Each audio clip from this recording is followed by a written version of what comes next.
देखो, दो टाइप के स्टूडेंट होते हैं। एक वो स्टूडेंट जिसको कि मैथ से बहुत ज्यादा प्यार होता है, और एक वो स्टूडेंट जिसको मैथ को देखते ही डर लगता है।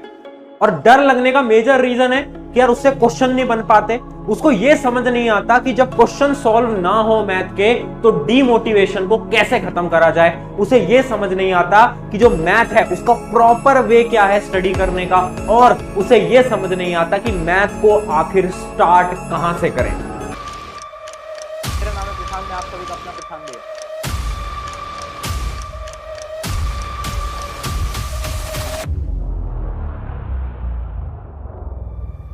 तो हाय एवरीवन, मेरा नाम है Prashant, mentor of thousands of students preparing for India's toughest exam like IIT JEE NEET 10th class board 12th class board. सभी स्टूडेंट्स को मैं फ्री में गाइड और मेंटोर करता हूं। आज की जो वीडियो है बहुत ज्यादा इंपॉर्टेंट है, क्योंकि तुम सभी का डाउट था भैया मैथ नहीं हो पा रही। देखो, कुछ स्टूडेंट होते हैं जिनको मैथ से प्यार होता है, उनको तो ये वीडियो देखनी नहीं है। जिनको मैथ समझ आ रही है, क्वेश्चन हो रहे हैं, उनके लिए वीडियो नहीं है, तो अपना टाइम वेस्ट मत करना। अगर तुम वो स्टूडेंट हो जो 9th क्लास 10th क्लास या किसी और क्लास में भी हो और तुम्हें मैथ समझ नहीं आती, तुम्हें डर लगता है, तुम्हारा एक डर है अंदर से, और तुमने अभी तक मैथ को ढंग से नहीं पढ़ा है, और तुम ढूंढ रहे हो कि भैया मैथ को कैसे पढ़ा जाए। तुम किसी भी बोर्ड के हो, सीबीएसई, आईसीएसई, एसएससी, फर्क नहीं पड़ता, ये स्ट्रैटेजी सबके लिए काम करेगी। ये एक प्रॉपर रोड मैप है। यहां पर केवल बातें नहीं करूंगा, दिखाऊंगा प्रूफ्स के साथ कि कैसे पढ़ा जाता है और बच्चे कैसे इससे टॉपर बनते हैं। पिछले साल इस स्ट्रेटेजी को फॉलो करके 10वीं के अंदर मेरे स्टूडेंट 100 में से 100 ला चुके हैं मैथ के अंदर। कैसे? इस स्ट्रेटेजी को फॉलो कर अभी पूरा रोड मैप आपको मैं दिखा रहा हूं। ठीक है, तो टेंशन की बात नहीं है, सारी चीजें मैं आपके लिए ले आया हूं। वीडियो ज्यादा लंबी नहीं रहेगी, छोटी रहेगी, बट स्ट्रेटेजी दिखाने से पहले अगर आप 10th क्लास के स्टूडेंट हो तो तुम्हें मैं एक रियलिटी बताना चाहता हूं। 10th क्लास के अंदर अगर आपको बोर्ड में अच्छे मार्क्स लाने हैं ना, 90 95, तो सैंपल पेपर करना बहुत इंपॉर्टेंट है। और मैं हर वीडियो में बोलता हूं अपना सैंपल पेपर बहुत इंपॉर्टेंट है। और अब एग्जाम नजदीक भी आए हैं, तो सैंपल पेपर करना स्टार्ट कर दो। अगर तुम मुझसे पूछते हो भैया कौन सा सैंपल पेपर बेस्ट है, तो मैं हमेशा बोलता हूं भैया एडुकार्ट का सैंपल पेपर बेस्ट है। और मुझे बोलने की जरूरत नहीं है, ये तो सीबीएसई खुद बोलता है अपनी ऑफिशियल वेबसाइट के ऊपर। क्यों बेस्ट है उसके कुछ रीजंस देता हूं। क्योंकि यार देखो, एडुकार्ट के अंदर क्या है ना, आपको 10 सैंपल पेपर तो मिलते ही हैं, एक सीबीएसई का ऑफिशियल सैंपल पेपर भी मिलता है, और ये सारी चीजें सॉल्व होती हैं। और जो इसके सॉल्यूशंस होते हैं वो टॉपर के सॉल्यूशंस होते हैं, ऐसा नहीं नॉर्मल सॉल्यूशन, टॉपर्स के सॉल्यूशन जो कि बेस्ट हैं और आपके लिए इजीली समझ सकते हो आप उसको। उसके अलावा जो इसकी यूनिक चीज है जो मुझे बहुत पसंद आती है, वो है कि यार इसके अंदर कॉन्सेप्ट मैप्स हैं चैप्टर वाइज, हर चैप्टर के कॉन्सेप्ट मैप, जिससे कि आप बहुत इजीली रिवाइज कर लोगे, एक तरीके से शॉर्ट नोट्स, माइंड मैप्स। उसके अलावा क्या है, इसके अलावा आपके पास सेल्फ एवोल्यूशन चार्ट है, मतलब आप खुद को देख सकते हो कि यार मैंने कौन सा क्वेश्चन गलत करा, कितने मार्क्स का क्वेश्चन गलत करा। तो एक बहुत शानदार चीज है जो केवल आपको इस बुक के अंदर मिल रही होती है। तो बहुत शानदार बुक है, लिंक मैं डिस्क्रिप्शन में दे दूंगा, आप चाहे आज लो या कल लो, बट आपको लेने की जरूरत तो ये बुक पढ़ने वाली है। अगर आपका गोल है 95 का, ये बुक आपके 95 की ड्रीम अचीव करवाएगी फॉर श्योर। ठीक है, चलो आगे बढ़ते हैं, हमारे मेन टॉपिक के ऊपर आते हैं जो कि है मैथ की स्ट्रेटेजी। तो मेरी हर एक चीज नोट करते रहना, क्योंकि अगर तुमने नोट नहीं करा तो लगेगा नहीं मेरे को कि यार तुम कुछ सीख के गए हो। तो एक पेन कॉपी ले आओ और पहली चीज देखते हैं। और देखो, पहला डाउट क्या होता है? पहला डाउट होता है भैया हाउ टू स्टार्ट मैथ, शुरू कैसे करें? भैया हमें समझ ही नहीं आता। हम तो वो थे जिन्होंने मैथ में कभी ध्यान नहीं दिया, 9th क्लास में मैथ में ध्यान नहीं दिया, अब क्या करें, समय बहुत कम बचा है। तो देखो, मैथ शुरू कैसे करनी है उसको मैंने स्टेप्स में लिख दिया है। होता क्या है ना कि क्वेश्चन सॉल्व ना होने पर बहुत डिमोटिवेटेड हो जाते हैं, मेरे साथ भी होता था मेरे टाइम पे। मैं क्या करता था और मैं अपने स्टूडेंट्स को क्या रिकमेंड करता हूं, देखो पहला स्टेप क्या है, स्टार्ट बाय सॉल्विंग एग्जांपल्स। जैसी आपने थ्योरी पढ़ी, स्टार्ट करो एग्जांपल पढ़ना। आपके एनसीईआरटी के अंदर एग्जांपल्स होते हैं ना, एग्जांपल 1 एग्जांपल 2, उनको सॉल्व करना स्टार्ट करो। क्यों? क्योंकि वो इजी होते हैं, इजी से कॉन्फिडेंस बनता है। उसके अलावा दूसरी चीज जो इंपॉर्टेंट है, उसके सोल्यूशन इजीली अवेलेबल होते हैं, तो उसका सोल्यूशन नीचे लिखा हुआ है। तो अगर आप कहीं पे भी अटकते हो, सोल्यूशन देख लो, उससे क्या होगा, कॉन्फिडेंस बढ़ेगा। तो पहला स्टेप है कॉन्फिडेंस बढ़ाने के लिए एग्जांपल। दूसरा स्टेप क्या है, do not mug up questions. अरे भाई रटना नहीं है, रटना नहीं है, एसएसटी नहीं है। ये क्या है? ये हमारी मैथ है। मैथमेटिक पढ़ने का बेस्ट तरीका है कि भाई अपनी नोटबुक बगल में रखो और क्वेश्चन सॉल्व करो। कुछ बच्चे मैंने देखे हैं जो कि रटते रहते हैं क्वेश्चन को। भाई तुम 10th तक शायद फिर भी काम चला लो, 11th में तुम्हारा काम नहीं चलेगा अगर तुम रट रहे हो। तो प्लीज मैथ को रटना बंद करें। तीसरी चीज क्या है, do not just read questions. बहुत बच्चे क्या करते हैं कि भैया बुक खोल लेंगे मैथ की, क्वेश्चन पढ़ेंगे मैथ का और फिर सोचेंगे सोचेंगे सोचेंगे और फिर आंसर देख लेंगे। ऐसा काम नहीं चलेगा। एक नोटबुक लाओ और उसमें सॉल्व करो, और एंड तक सॉल्व करना है। बहुत सारे बच्चे शुरू शुरू में सॉल्व करते हैं, एंड तक नहीं जाते। क्यों? क्योंकि उन्हें डर लगता है कि कैलकुलेशन में मिस्टेक ना हो जाए। तो भाई वो कैलकुलेशन मिस्टेक एग्जाम के दिन भी तो हो सकती है, तब क्या करोगे? तब कोई पूछेगा कि नंबर क्यों कम आए? क्योंकि भैया प्रैक्टिस नहीं करी थी। तो इसलिए अभी से प्रैक्टिस करना शुरू कर दो, बहुत ज्यादा इंपॉर्टेंट चीज है and this is the one of the most important thing. याद रखें, आपको पेन लेकर कॉपी लेकर मैथ सॉल्व करनी है। मैथ एसएसटी या साइंस नहीं है जो तुम ऐसे पढ़ रहे हो, याद रखना। चलो आगे बात करते हैं। सेकंड डाउट आता है भैया how to start solving questions. भैया ठीक है, मैथ हमने पढ़ना शुरू कर दिया आपके तरीके से, बट अब क्वेश्चन कैसे करें यार? क्वेश्चन नहीं हो पाते, डर लगता है। क्वेश्चन देखते ही दिमाग में कुछ याद नहीं आता। ये एक बच्चे के डाउट्स हैं और तुम्हारे भी डाउट्स होते हैं यही। भैया क्वेश्चन देखते हैं मैथ का, दिमाग में तो ऐसा हो जाता है भैया कुछ समझ नहीं आता। तो इसके ऊपर मैं डिटेल में भी वीडियो बनाऊंगा, बट मैं अगर मैं ऊपर ऊपर से बताऊं तो देखना। रीड क्वेश्चंस, सबसे पहला स्टेप क्या है? रीड देखो, सबसे पहले पढ़ो। क्वेश्चन आपने पढ़ा, बहुत धैर्य से पढ़ना है, ध्यान से पढ़ना है। उसके अलावा आपको करना है राइट दी गिवन वैल्यूज। और ये केवल मैथ के लिए नहीं, ये हर न्यूमेरिकल के लिए, चाहे वो फिजिक्स हो चाहे वो कोई और न्यूमेरिकल हो, सबके लिए आपको करना है क्या?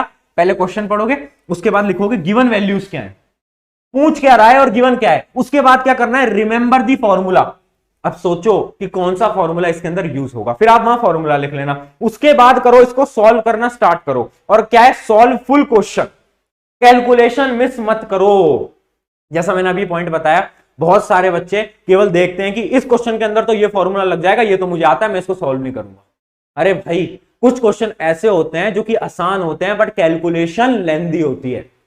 और बोर्ड के अंदर एक लिमिटेड टाइम होगा और मैथ का पेपर हमेशा लेंदी आता है हर साल। तो याद रखो, कैलकुलेशन फास्ट बनाने के लिए हमेशा प्रैक्टिस करते रहो। अगर एक क्वेश्चन उठा रहे हो, एंड आंसर तक निकालो, ऐसा नहीं बीच में छोड़ के चले गए, tata bye bye goodbye, ऐसा नहीं करना। ठीक है, समझ गए पूरा स्टेप? होपफुली नोट कर रहे होगे। ठीक है, अगला देखते हैं, हाउ टू डू रिवीजन। भैया अब तीसरी प्रॉब्लम ये है कि मैथ पढ़ भी ली, अब रिवाइज कैसे करें? तो देख, रिवाइज का देख सबसे बेस्ट तरीका क्या है? Make your own chapter wise formula sheet. Formula sheet बनानी है, वो भी चैप्टर वाइज। अब देखो बहुत सारे बच्चों ने अभी तक नहीं बनाई होगी, अगर नहीं बनाई है तो मैं तो बोलूंगा बना लो। अगर आप फिर भी नहीं बना पाते, बिल्कुल टाइम नहीं है, तो मैं आपको दे दूंगा 1 महीने के अंदर, मैं आपको एक फॉर्मूला शीट बनाकर पूरी बढ़िया तरीके से मैं आपको टेलीग्राम पे दे दूंगा, टेलीग्राम ज्वाइन कर लेना। बट फिर भी मैं सजेस्ट करूंगा आप अपनी फॉर्मूला शीट बनाओ चैप्टर वाइज। अगला क्या है? Practice questions. देखो मैथ के अंदर कोई थ्योरी नहीं होती, कोई थ्योरी नहीं होती, थ्योरम्स वगैरह कोई काम नहीं आता। थ्योरम्स आपसे कोई पूछने नहीं वाला। आपको ही पता है जब से बोर्ड का पैटर्न बदला है तब से थ्योरम्स वगैरह आना ऑलमोस्ट बंद हो गया। क्या पूछता है? या तो प्रूफ वगैरह के क्वेश्चन आएंगे या तो डायरेक्ट न्यूमेरिकल आएंगे। तो आपको क्या करना है? अरे भाई तुम्हें न्यूमेरिकल की प्रैक्टिस करनी है। रिवीजन का मतलब क्या होता है? फॉर्मूला पढ़ा, क्वेश्चन प्रैक्टिस, फॉर्मूला पढ़ा, क्वेश्चन प्रैक्टिस, बस इतना रिवीजन करना है। चलो आगे बढ़ते हैं। अगला क्या है? अगला है कि भैया रिसोर्सेज टू फॉलो। भैया कहां से पढ़े, कैसे पढ़े, कुछ समझ नहीं आता। पहली चीज, किसी के लेक्चर देखो, वन शॉट वीडियो देख लेना, वन शॉट वीडियो देख लेना, किसी के भी देख लेना जो आपको बेस्ट लगता है। यूट्यूब पे बहुत अच्छी अच्छी वीडियो है। उसके अलावा क्वेश्चन प्रैक्टिस कहां से करनी है? एनसीईआरटी। सबसे पहले आप एनसीईआरटी के एग्जाम्पल करोगे प्लस एक्सरसाइज करोगे। एग्जाम्पल प्लस एक्सरसाइज कर लिए, उसके बाद हमारी क्वेश्चन प्रैक्टिस बुकलेट जो टीम एक्सपी हब ने आपके प्रशांत भैया ने आपको फ्री में दे रखी है, उसका फायदा उठाओ यार, उसको करो। उसके बाद जब ये सारा हो जाए, उसके बाद जाओ आरडी शर्मा या प्रीवियस ईयर क्वेश्चन पे। आरडी शर्मा पूरी नहीं करनी होती, बहुत बड़ी किताब है, बहुत कम बच्चे हैं जो इसको पूरा करते हैं। अल्टरनेटिव क्वेश्चन करने होते हैं, एक के छोड़ के एक, एक के छोड़ के एक, ऐसे करना होता है। तो देख लेना, अगर आरडी शर्मा नहीं कर सकते तो पीवाईक्यू कर लेना। और पीवाईक्यू कहां से करोगे उसकी भी हमने बुकलेट बना रखी है, सबकी लिंक डिस्क्रिप्शन में। तो या तो आरडी शर्मा कर लो या पीवाईक्यू कर लो, सब कुछ मत करने बैठ जाना कि आरडी शर्मा भी, पीवाईक्यू भी, क्वेश्चन प्रैक्टिस बुकलेट भी, एनसीईआरटी भी। नहीं हो पाएगा, इतना समय अपने पास बचा ही नहीं है। ठीक है, तो ये तो मैंडेटरी है, इन दोनों में से एक चीज आपको कर लेनी है। ठीक है, चलो अब लास्ट बात करते हैं हमारी, क्या है? Final tips. देखो फाइनल टिप्स क्या है? पहली टिप ये है कि giving test is important in math. देख अगर तू टेस्ट नहीं देगा, आई डोंट थिंक तू नंबर ला पाएगा। मैंने बहुत बच्चे देखे अपनी जिंदगी में जो कि बिना टेस्ट के नंबर नहीं ला पाते, और जो टेस्ट देते हैं उनके नंबर आते हैं। क्यों? क्योंकि टेस्ट के अंदर ना एक प्रेशर होता है। जब हमारे पास जिंदगी में प्रेशर होता है ना, तो हम गलतियां करते हैं, और जब तुम टेस्ट में कैलकुलेशन मिस्टेक करोगे ना, तभी सीख पाओगे। वरना बोर्ड में तुम डायरेक्ट कैलकुलेशन मिस्टेक करोगे ना, तो बहुत बड़ा घाटा हो जाएगा। उससे बढ़िया टेस्ट में प्रैक्टिस करो, कैलकुलेशन मिस्टेक होंगी उनको वहीं के वहीं सुधार लेंगे। पॉइंट नंबर 2 क्या है? Give more time in maths. देखो मैथ्स एक ऐसा सब्जेक्ट है जिसको आता है वो तो बहुत महारथी हो जाएगा।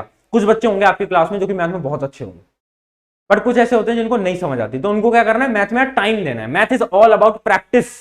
प्रैक्टिस करना पड़ेगा, एक दिन में नहीं आएगा। Practice practice practice practice practice करोगे, आ जाएगा। और पॉसिबल है, और मैथ में तुम्हारे नंबर आएंगे अच्छे, ट्रस्ट मी। ठीक है, आगे म्यूजिक प्लस मैथ्स। देखो जब भी फ्री हो, गाने सुन रहे हो और तुम्हें ऐसा लग रहा है कि भैया गाने सुनने का टाइम हुआ, तो क्या दिक्कत है, गाने सुनो और साथ में ले लो नोटबुक और मैथ के क्वेश्चन सॉल्व कर लो। मैं भी करता था अपने टाइम पे, कोई बुरी बात नहीं है ये। Music plus maths is the great combination, मैंने तो बहुत करा है और आप भी ये चीज ट्राई कर सकते हो। और जब भी म्यूजिक सुनो, मतलब मैं ऐसा नहीं बोल रहा कि मैथ्स पढ़ते टाइम म्यूजिक सुनो, नहीं, जब भी आपका मन कर रहा है ना म्यूजिक सुनने का, तब मैथ्स कर लो। तो हम क्या कर रहे हैं, म्यूजिक के साथ मैथ जोड़ रहे हैं, मैथ के साथ म्यूजिक नहीं जोड़ रहे, म्यूजिक के साथ मैथ्स जोड़ रहे हैं। ठीक है, याद रखना, न्यूमेरिकल करते टाइम हम ये सब कर सकते हैं। तो ये थी कुछ final techniques. Thank you everyone, I hope कि आपको कुछ सीखने को मिला होगा। एंड मेरा बस आपसे एक विनती है कि इस वीडियो को अपने एक दोस्त के साथ शेयर कर देना, क्योंकि हमारा जो मोटिव है ना, हर घर एजुकेशन, फ्री एजुकेशन, वो पूरा हो पाएगा। मैं ये नहीं कहता सब्सक्राइब करो, करना है कर सकते हो, मुझे अच्छा लगेगा, बट नहीं करना मत करो। आई वॉन्ट कि ये वीडियो उस बच्चे तक पहुंच पाए जो कि चाहता है मैथ्स पढ़ना और उसे समझ नहीं आ रहा कहां से शुरू करूं। उसे बताओ कि ऐसे पढ़ यार, तेरे नंबर आएंगे। पिछले साल हजारों बच्चों के नंबर आए थे, इस साल तुम्हारे आएंगे। और हां, एक कमेंट जो कि मैं हर बार बोलता हूं, तुम्हें याद दिलाने के लिए जरूर करके जाना, I will score 95 in class 10th board, या फिर आप 9th के हो तो 9th जरूर करना। उससे आपको खुद में से एक सेल्फ कॉन्फिडेंस मिलेगा। इसी के साथ वीडियो को करते हैं खत्म। शुक्रिया एवरीवन, मेरा नाम है प्रशांत, मिलते हैं नेक्स्ट वीडियो के अंदर। Take care, bye bye.